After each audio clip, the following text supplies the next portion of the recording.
നമസ്കാരം. Raf talks ഫുട്ബോളിലേക്ക് ഏവർക്കും സ്വാഗതം. ഇന്നലെ ഇംഗ്ലീഷ് പ്രീമിയർ ലീഗിൽ നടന്ന മത്സരത്തിൽ വിജയം നേടാൻ വമ്പന്മാരായ ലിവർപൂളിന് കഴിഞ്ഞിട്ടുണ്ട്. 2-3 ഗോളുകൾക്കാണ് സതാംപ്ടനെ അവർ പരാജയപ്പെടുത്തിയിട്ടുള്ളത്. മത്സരത്തിൽ സൂപ്പർ താരം മുഹമ്മദ് സല ഇരട്ട ഗോളുകൾ നേടി അതാണ് അവരെ വിജയത്തിലേക്ക് എത്തിച്ചിട്ടുള്ളത്. ഏതായാലും നിലവിൽ പോയിന്റ് പട്ടികയിൽ ഇപ്പോൾ ലിവർപൂൾ തന്നെയാണ് ഒന്നാം സ്ഥാനത്ത്. രണ്ടാം സ്ഥാനക്കാരായ മാഞ്ചസ്റ്റർ സിറ്റിയേക്കാൾ 8 പോയിന്റിൻ്റെ ലീഡ് അവകാശപ്പെടാൻ ഇപ്പോൾ ലിവർപൂളിന് കഴിയുന്നുണ്ട്. മാഞ്ചസ്റ്റർ സിറ്റിയെ സംബന്ധിച്ചിടത്തോളം ഇത് വളരെ മോശം സമയമാണ്. അവസാനമായി കളിച്ച 5 മത്സരങ്ങളിലും അവർ പരാജയപ്പെടുകയാണ് ചെയ്തിട്ടുള്ളത്.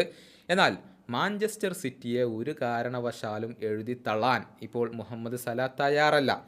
അദ്ദേഹം ചില കാര്യങ്ങൾ പറഞ്ഞിട്ടുണ്ട്. സിറ്റി എന്നും സിറ്റി തന്നെയാണ് എന്നാണ് സല പറഞ്ഞിട്ടുള്ളത്. അദ്ദേഹത്തിൻ്റെ വാക്കുകൾ ഇങ്ങനെയാണ്: ഇന്ന് നേടിയ ഗോളുകൾ വളരെ പ്രധാനപ്പെട്ടതായിരുന്നു. കാരണം ഞങ്ങൾ പിറകിൽ നിന്നതിന് ശേഷമാണ് തിരിച്ചടിച്ചത്.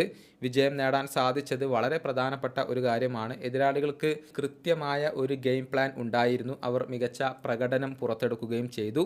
ഞങ്ങൾ ഇതേ രൂപത്തിൽ തന്നെ ഇനിയും മുന്നോട്ട് പോകേണ്ടതുണ്ട്. അടുത്ത പ്രീമിയർ ലീഗ് മത്സരത്തിൽ മാഞ്ചസ്റ്റർ സിറ്റിയാണ് ഞങ്ങളുടെ എതിരാളികൾ.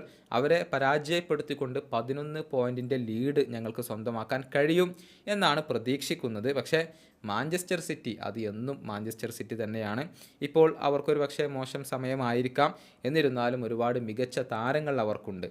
ഇതാണ് ഇപ്പോൾ മുഹമ്മദ് സല പറഞ്ഞിട്ടുള്ളത്. വളരെ പ്രധാനപ്പെട്ട 2 മത്സരങ്ങളാണ് ഇനിയിപ്പോൾ ലിവർപൂളിന് കളിക്കേണ്ടി വരുന്നത്. അടുത്ത ചാമ്പ്യൻസ് ലീഗ് മത്സരത്തിൽ റയൽ മാഡ്രിഡാണ് ലിവർപൂളിൻ്റെ എതിരാളികൾ. അതിനുശേഷം ഇംഗ്ലീഷ് പ്രീമിയർ ലീഗിൽ മാഞ്ചസ്റ്റർ സിറ്റിയെയാണ് നേരിടുക. ഈ 2 മത്സരങ്ങളും ആൻഫീൽഡിൽ വെച്ചുകൊണ്ടാണ് നടക്കുന്നത് എന്നത് മാത്രമാണ് ലിവർപൂളിനെ സംബന്ധിച്ചിടത്തോളം ആശ്വാസം നൽകുന്ന കാര്യം. ഈ വീഡിയോയുടെ അവസാനിപ്പിക്കുന്നു. ഫുട്ബോൾ ലോകത്തെ കൂടുതൽ വിശേഷങ്ങളുമായി റാഫ് ടോക്സ് കൊണ്ടുമെത്താം.